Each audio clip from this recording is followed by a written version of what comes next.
facing a historic budget shortfall. Nevada lawmakers will soon meet to make deep cuts in statewide government services and potentially hike your tax bill. 13 Action News reporter Sean Delancey is talking with some lawmakers who will meet in tomorrow's special session about saving the state government.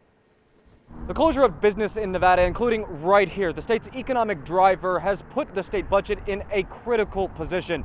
Tomorrow, legislators will meet to discuss Governor Steve Sisolak's plan to close a $1.2 billion budget shortfall. Nevadans have never seen a budget shortfall like the one we now face. The coronavirus hitting harder and faster than the 2008 Great Recession. It's devastating. Joyce Woodhouse chairs the state Senate Finance Committee.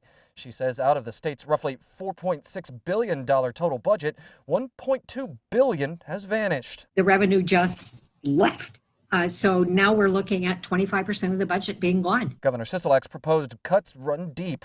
State agency reductions of $549 million, $190 million taken from higher ed, $156 million from K-12 schools, $223 million from the Department of Health and Human Services, including Medicaid. 13 Action News financial analyst Steve Buden says there are only two real options. You have to increase revenue in the form of new taxes, or you have to cut your spending. Woodhouse says tax increases are on the table, but it wouldn't be a new tax like a state income tax.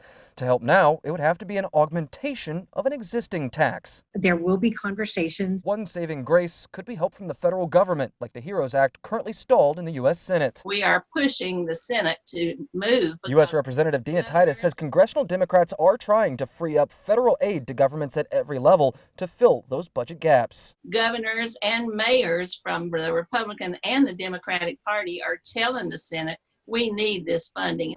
Now, State Senator Woodhouse says that legislators at this special session will be making deep cuts to the budget no matter what happens on the federal level. She says if Congress passes some aid for them, that will only allow them to bring some programs back. Sean Delancey, 13 Action News.